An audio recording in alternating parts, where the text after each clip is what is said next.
Dear students, अस्सलाम वालेकुम। My name is Yasir Awais और मैं उम्मीद करता हूँ आप सब ठीक होंगे। आज मैं आपके पास आया हूँ लेक्चर नंबर 7 लेके, और जो कि किस पे बेस करता है, दिस और दिस पे, यानी दिस और दीज। कि दिस क्या है और दीज क्या है, इनमें क्या डिफरेंस है, इसका हम यूजेज कहाँ पे करते हैं, इसका हम इस्तेमाल कहाँ पे करते हैं, हमें कैसे पता चलेगा कि दिस को हम कहाँ पे यूज़ करेंगे, किसके लिए यूज़ करेंगे, एंड दीज को किसके लिए इस्तेमाल किया जाएगा।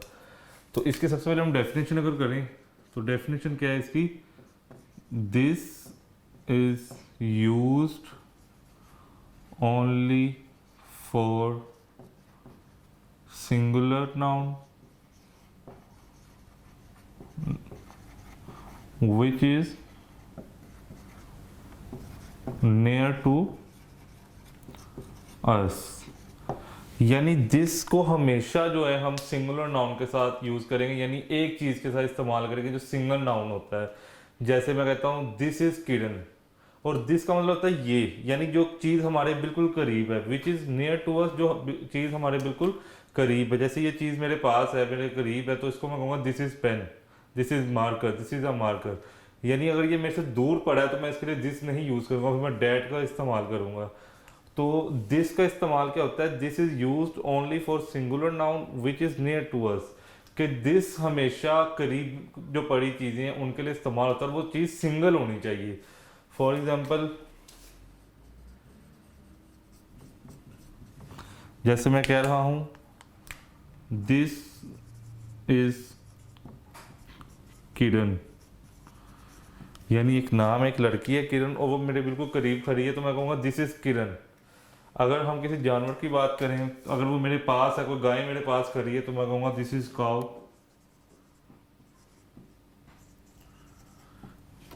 या अगर मैं अपने घर में खड़ा हूं और मैं किसी को बता रहा हूं कि ये मेरा घर है, तो मैं उसके बिल्कुल करीब हूं, तो वो इसके लिए मैं क्या इस्तेमाल करूंगा, दिस इज माई होम। इधर से आप ये चीज देखें, ये चीज सिंगल थी, बिल्कुल single.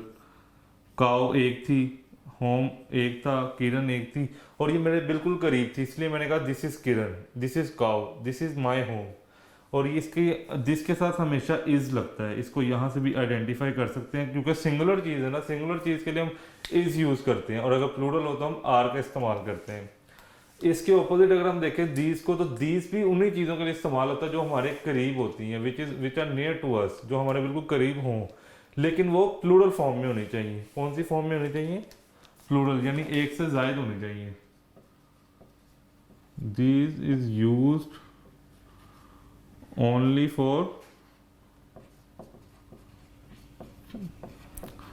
Plural noun which are near to us. जैसे दिस का इस्तेमाल करते सिंगुलर नाउन के साथ, उसी तरह आपने दीज का इस्तेमाल करना है प्लूरल नाउन के साथ। प्लूरल नाउन यानी एक से जायद हूं, जैसे मैं इसके लिए यूज कर रहा था दिस इज अ मार्कर, लेकिन अब मेरे पास ये 2 या 3 मार्कर, तो मैं कहूँगा दीज आर मार्कर्स, यानी ये मेरे करीब भी हैं और ये प्लूरल फॉर्म में है, तो इसके लिए मैं दीज का इस्तेमाल करूंगा। जैसे मेरे पास अगर फूल पड़े हैं तो मैं उसकी एग्जांपल कैसे आपको दूं, अगर फूल हैं तो मैं उसकी एग्जांपल दूंगा, और मेरे बिल्कुल पास हैं तो उसकी एग्जांपल ऐसे होगा, these are flowers, these are flowers या फ्लावर्स। या मेरे पास खुबानी पड़ी है, फ्रूट पड़ा है, तो मैं उसे कहूँगा दीज आर एप्रीकोट। ठीक है। या मेरे पास कोई बैग वगैरह पड़ा है और वो एक से जायद है, तो मैं कहूँगा, मेरे बिल्कुल करीब पड़े हैं, कहूँगा दीज आर बैग्स। तो ये इसका डिफरेंस है। ये देखें दिस और दीज में क्या डिफरेंस है, दोनों करीब की चीज़ों के लिए इस्तेमाल होते हैं, जो मेरे बिल्कुल करीब होंगे, मेरे सराउंडिंग में होंगे। और ये दिस जो है वो सिंगुलर नाउन के लिए यूज होता है, यानी एक चीज़, वाहद चीज़ के लिए इस्तेमाल किया जाता है, जैसे किरण, काउ, होम, इससे भी ज़्यादा एग्जाम्पल्स हैं, ये जस्ट आपको समझाने के लिए मैंने बताया। और दिस के साथ हमेशा इसका हम यूजेज करेंगे।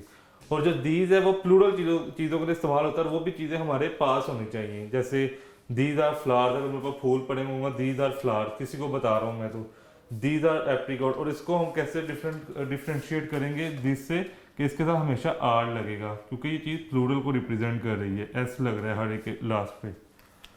तो इसको नोट करें, फिर इंशाल्लाह आगे से मुतल्लिक़ मैं आपको चीज़ें बताता हूँ। जी स्टूडेंट्स, इससे ऑनवर्ड हम पढ़ते हैं, इसके कुछ एक्टिविटी कर लेते हैं, फिलिंग द ब्लैंक्स करते हैं। फिल इन द ब्लैंक्स, जैसे नंबर 1 मैं आपसे कहता हूँ, इसका आपने बनाना है आर एप्पल्स,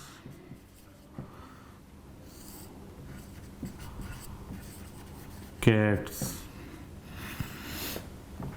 मैंगो या इज मैंगो या इज कार या आर हैट्स। अब आप इस चीज़ को देखें, मैं आपसे पूछ रहा हूँ, एक एक्टिविटी मैं आपसे करवा रहा हूँ कि ये जो ब्लैंक्स है इसको आपने फिल करना है। अब यहाँ पे क्या लिखेंगे हम, दिस आर एप्पल्स हो सकता है।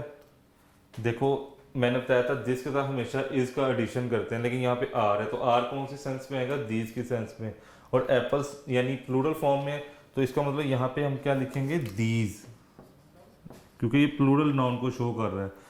आर कैट्स यानी ये भी प्लूरल है, तो यहाँ पे भी दीज आएगा। इज मैंगो, अब देखो ये सिंगुलर है, मैंगो यानी एक आम है, और इज यानी वो सिंगुलर को शो कर रहा है, तो यहाँ पे आएगा this, this is mango, this is car. आगे हैट्स, आर हैट्स लिखा है, तो दीज आर हैट्स। ये देखें, इस तरह की एक्टिविटी आपके टीचर आपको करवाएंगी, या आपने खुद से भी करके इससे एडिशन आपने कोई इसमें करना है।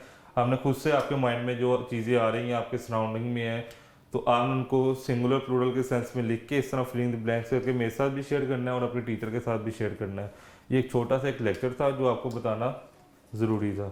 तो आई होप आपको इस चीज़ की समझ आई होगी कि आज मैंने बताया दिस और दिस में क्या डिफरेंस है। दिस सिंगुलर नाउन के लिए यूज़ होता है, और ये वो चीज़ों के लिए यूज़ होता है जो हमारे बिल्कुल करीब हों, जो हमारे से दूर हों, फार अवे हों, उनके लिए ये चीज़ें इस्तेमाल नहीं होती। उनके लिए क्या यूजेज है वो मैं नेक्स्ट लेक्चर में बताऊँगा।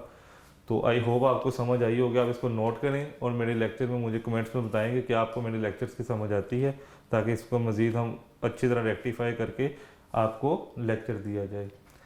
तो आज के लिए बस इतना ही है, इसको नोट कर लें, फिर इंशाल्लाह नेक्स्ट लेक्चर के साथ फिर हाजिर होऊंगा। अल्लाह हाफिज़।